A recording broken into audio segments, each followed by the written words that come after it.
오늘 우리에게 허락해 주신 하나님의 말씀 누가복음 15장 25절부터 봉독합니다.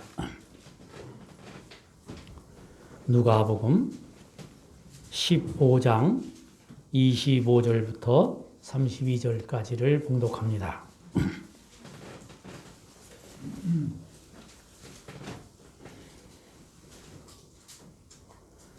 마다들은 밭에 있다가 돌아와 집에 가까이 왔을 때에 풍악과 춤추는 소리를 듣고 한 종을 불러 이 무슨 일인가 물은데 대답하되 당신의 동생이 돌아왔음에 당신의 아버지가 건강한 그를 다시 맞아들이게 됨으로 인하여 살진 송아지를 잡았나이다 하니 그가 노하여 들어가고자 하지 아니하거늘 아버지가 나와서 구원한대 아버지께 대답하여 이르되 내가 여러 해 아버지를 섬겨 명을 어김이 없거늘 내게는 염소 새끼라도 주어 나와 내 벗으로 즐기게 하신 일이 없더니 아버지의 살림을 창녀들과 함께 삼켜버린 이 아들이 돌아오매 이를 위하여 살진 송아지를 잡으셨나이다. 아버지가 이르되 예, 너는 항상 나와 함께 있으니 내 것이 다 내 것이로되 이 내 동생은 죽었다가 살아났으며 내가 잃었다가 얻었기로 우리가 즐거워하고 기뻐하는 것이 마땅하다 하니라. 아멘. 특별한 찬양으로 하나님께 영광 돌리겠습니다.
아멘.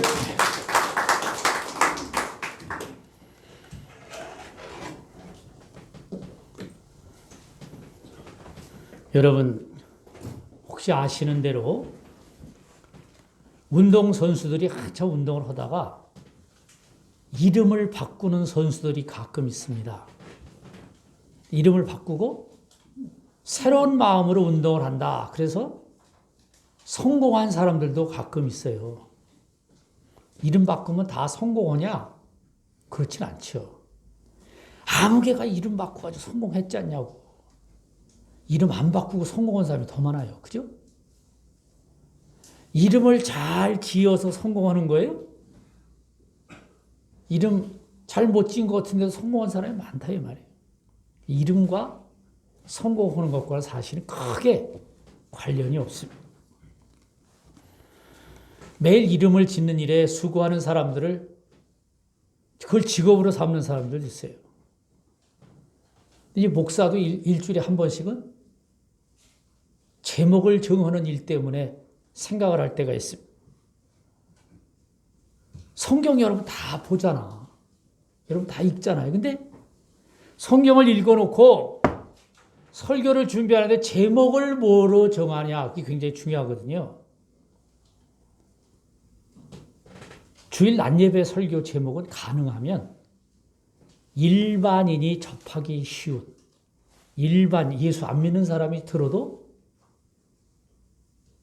기억될 만한 제목을 정하는 게 좋다. 그런 논리 때문에요. 주일 낮예배 설교 제목에 이런 건 별로 어울리지가 않는다는 거죠. 은혜의 샘으로, 십자가의 도, 기도의 요령, 뭐 이런 거는 별로 좋은 게 아니라는 거예요. 그건 왜냐하면 누구만 아는 거예요? 우리 예수 잘 믿는 사람만 잘 아는 용어거든.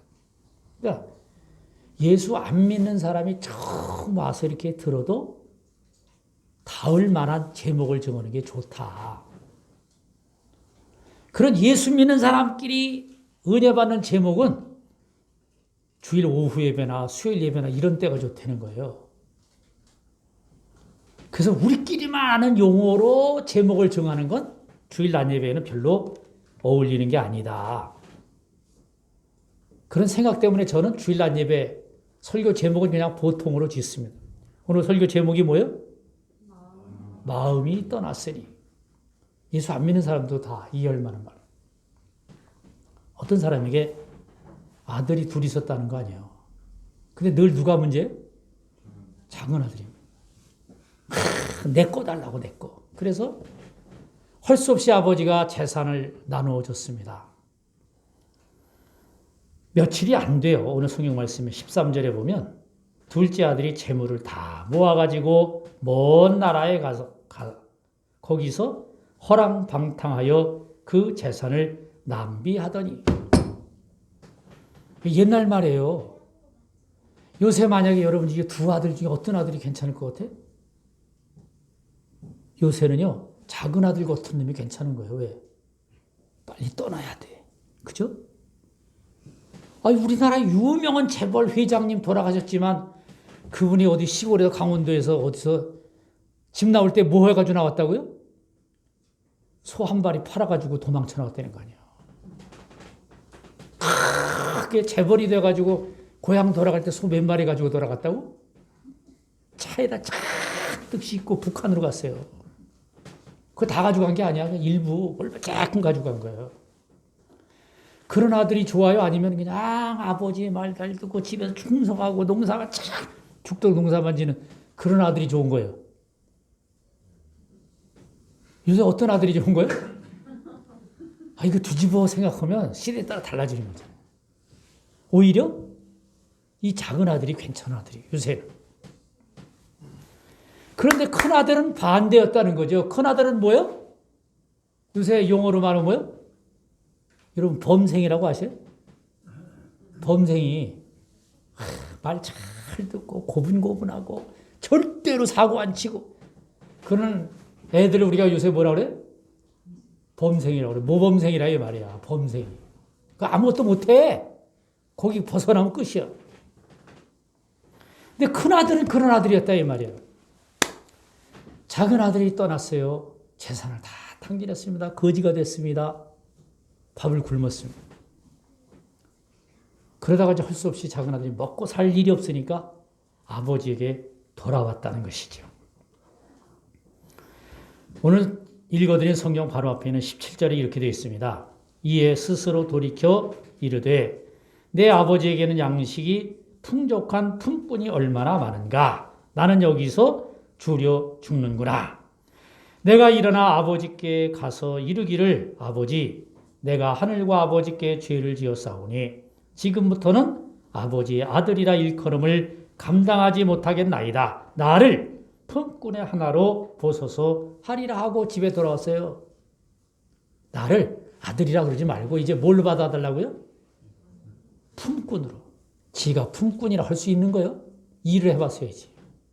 품꾼도 안 되는 아들이야. 그런데 아버지가 너무 좋아서 목을 끌어안고 잔치를 베풀고 동네 사람을 다 모으고 풍악을 울리고 살진 송아지를 잡아서 잔치를 열었다는 것이죠.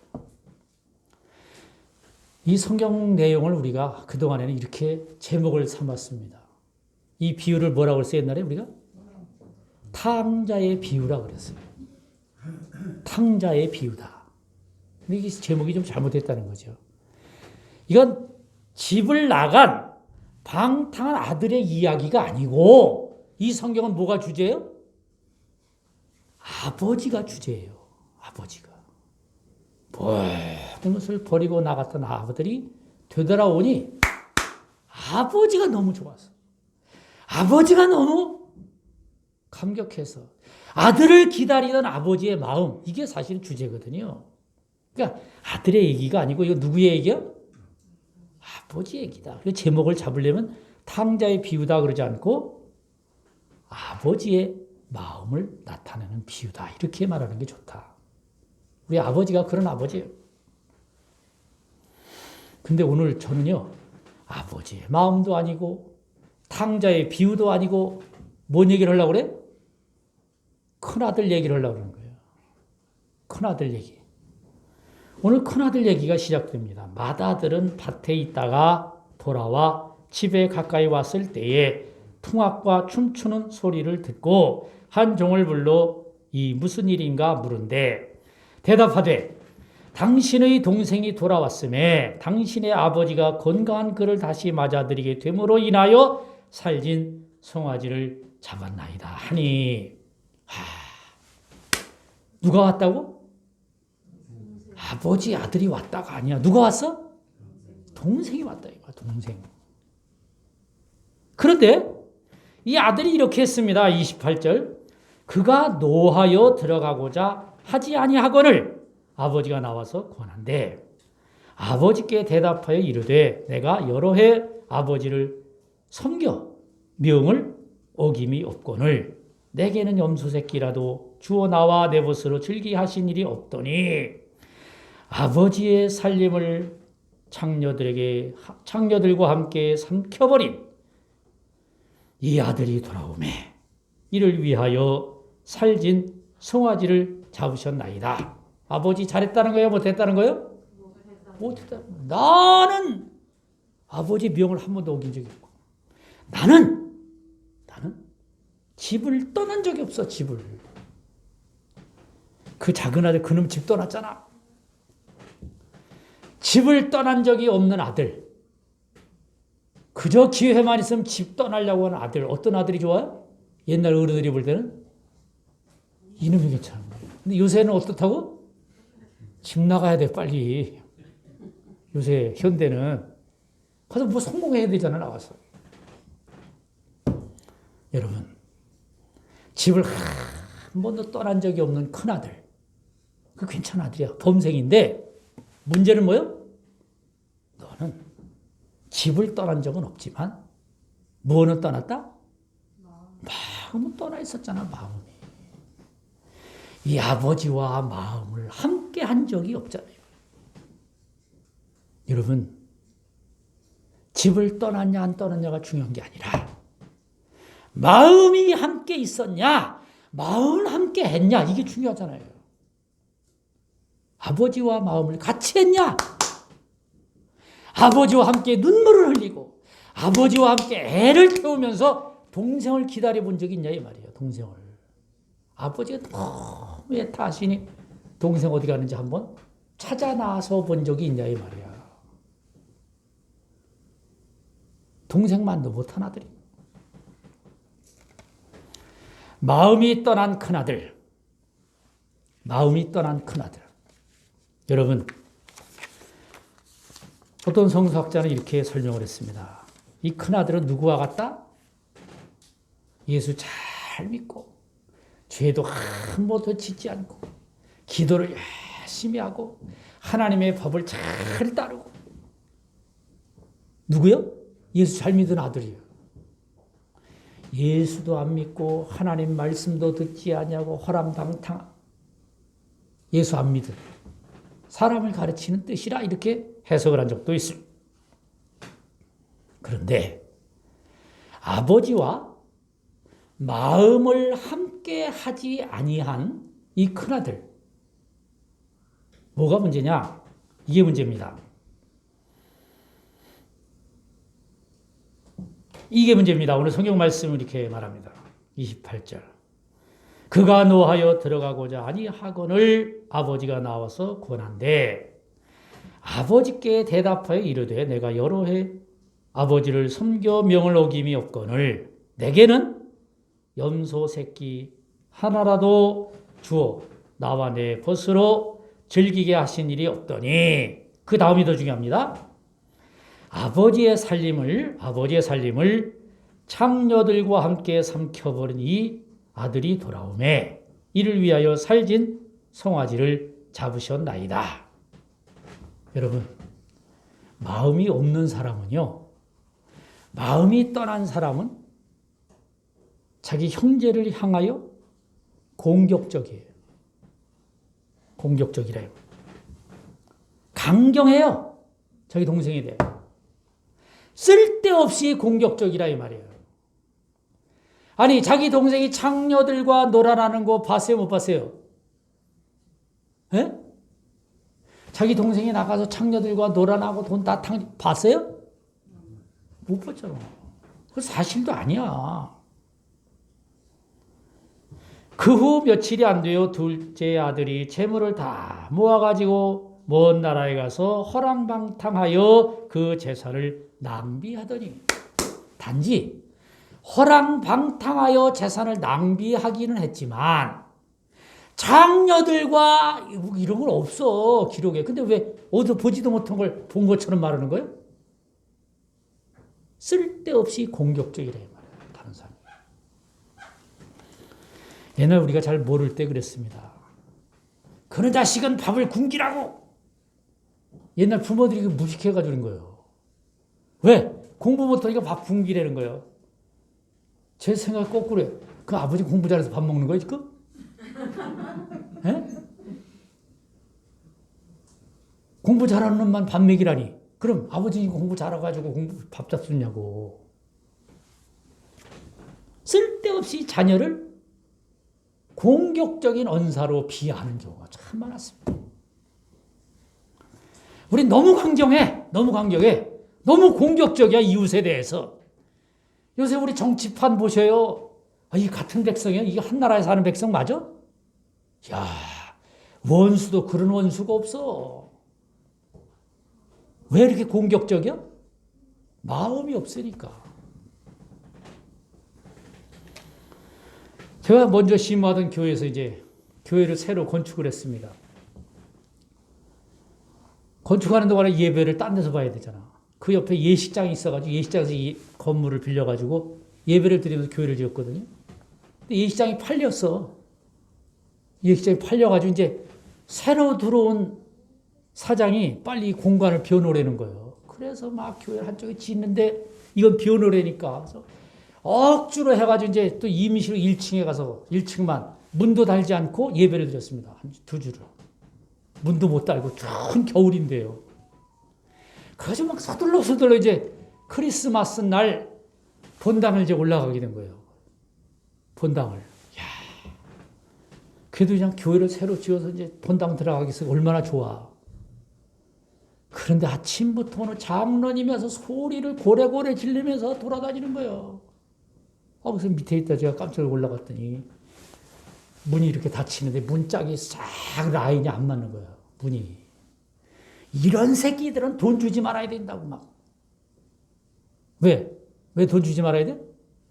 문짝도 안 맞춰놨으니까. 아니, 공사가 끝난 게 아니야, 아직. 돈 다 안 준 거예요.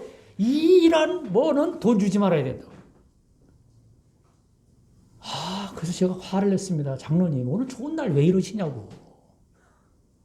문을 맞추면 되잖아. 저는 문만 달면 딱딱 맞는 건 줄 알았어요. 근데 문 달아놓고 또 문을 또 맞춰야 되는 거더만. 공격적이에요. 공격적이에요. 예수 믿고 잘 믿고 하나님의 은혜를 체험하고 기도 많이 하고 그래도 공격적이다 이 말이에요. 왜? 하나님의 마음을 모르니까. 하나님과 같은 마음을 가진 사람이 아니니까 그렇다 이 말이에요. 여러분, 하나님의 마음을 품는 여러분들이 되시기를 간절히 바랍니다. 그래야 하나님다운 백성들이 될 수 있습니다. 마음이 없으면 뭐가 나온다고? 요 이상한 소리 나와. 공격적인 언사가 나와.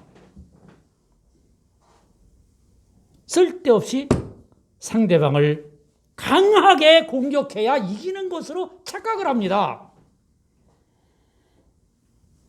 우리는 마음을 같이 하는 백성들이요, 마음을 같이 하는 하나님의 자녀요, 마음을 같이 하는 믿음의 백성들이요, 한 교회를 섬기는 은혜의 종들인 것을 감사해서 여러분 날마다 마음을 같이 하는 여러분들이 되시기를 간절히 바랍니다. 마음이 여기서 떠나면 안 되고요. 마음이 하나님께로부터 떠나면 안 되고요. 마음이 우리끼리 서로 나뉘어지면 안 되더라 이 말이에요. 큰아들 잘못한 게 없죠. 이 큰아들 아버지를 잘 따랐죠. 집을 떠난 적이 없습니다. 근데 마음은 떠나 있었다. 마음은 아버지와 함께 한 적이 없다 그 말이에요. 그러니까 자기 동생을 향하여 쓸데없이 공격하는데 그 공격도 뭐요? 너무 강하게, 너무 쓸데없는 욕심으로 채워지더라 이 말이에요. 자기 동생을 향하여 창녀와 함께 재산을 낭비한 동생이라고 큰 소리를 칩니다. 여러분, 하나님의 마음을 담는 여러분, 하나님과 마음을 함께하는 여러분, 아니 우리끼리라도 마음을 하나로 모아서 날마다 은혜를 체험할 수 있기를 간절히 바랍니다. 기도하겠습니다.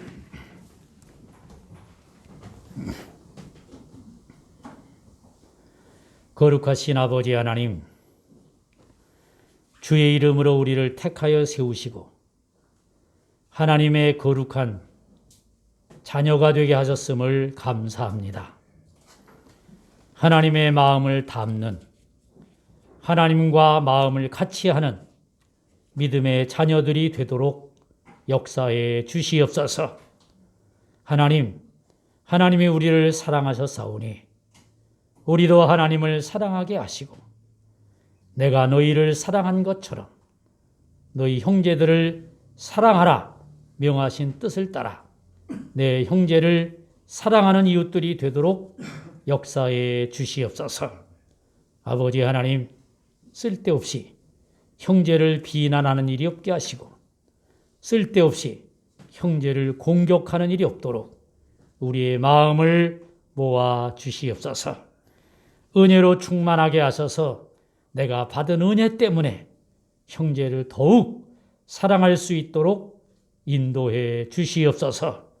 예수님의 이름 받들어 기도하옵나이다. 아멘.